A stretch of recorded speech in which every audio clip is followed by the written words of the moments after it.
Being better at finishing is all in the head. When I'm working with players, obviously we do a little work on their technical ability and how you actually strike a ball, but being a really good striker of the ball doesn't make you a good finisher. In a game, scoring a goal is much different than just striking the ball well. And this is where most players fail on the field in terms of opportunities to score. Like most players, and I was the same way, when you get the chance to get in front of the goal to shoot, what do most players do? They kick the ball as hard as they can and hope it goes in. Well, as you hear all the time, hope is not a plan. And often they miss or kick the ball right at the goalkeeper.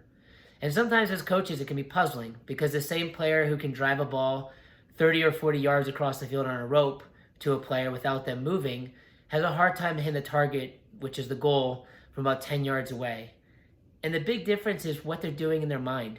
It's how they approach it mentally. So when I work with players going to goal and they want to improve on finishing, they're surprised to see that we spend most of our time talking about how they're doing it up here, not just with their feet. What most players do is when they step in to strike a ball, like I said, there's not real much purpose to what they're doing. They just kick the ball hard. But when they play a game, if I'm passing to a ball to another player, what they do is they look specifically at that player, see where they are, and they figure out a way to get the ball right at that player. They're being very specific about how they try to hit that ball. When you go to goal, you have to do the same thing. You don't get extra credit for how hard you kick it. You don't get extra credit for breaking the goal or the goalkeeper's hands. You have to find a way to put the ball over the white line. So players who are fantastic around the goal are just very good at solving that problem.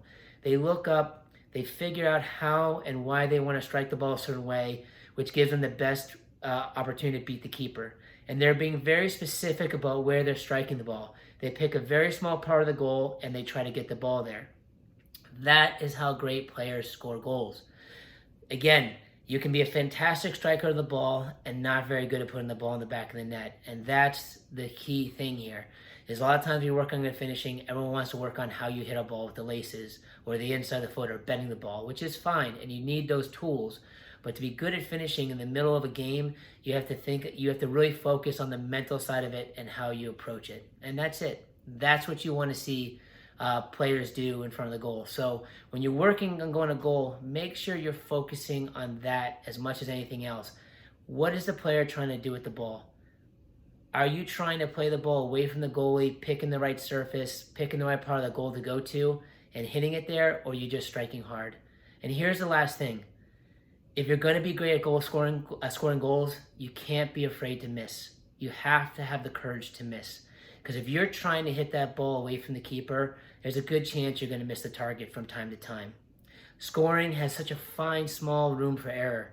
You hit the ball a fraction of an inch one way or the other, it changes the shot. So you can do everything right and still get it wrong. So you have to have the courage to not just hit the target and not be afraid to miss, but have that courage to look for those spots on the goal, away from the goalie, knowing that you might miss the target, but you're also giving yourself the best chance to score.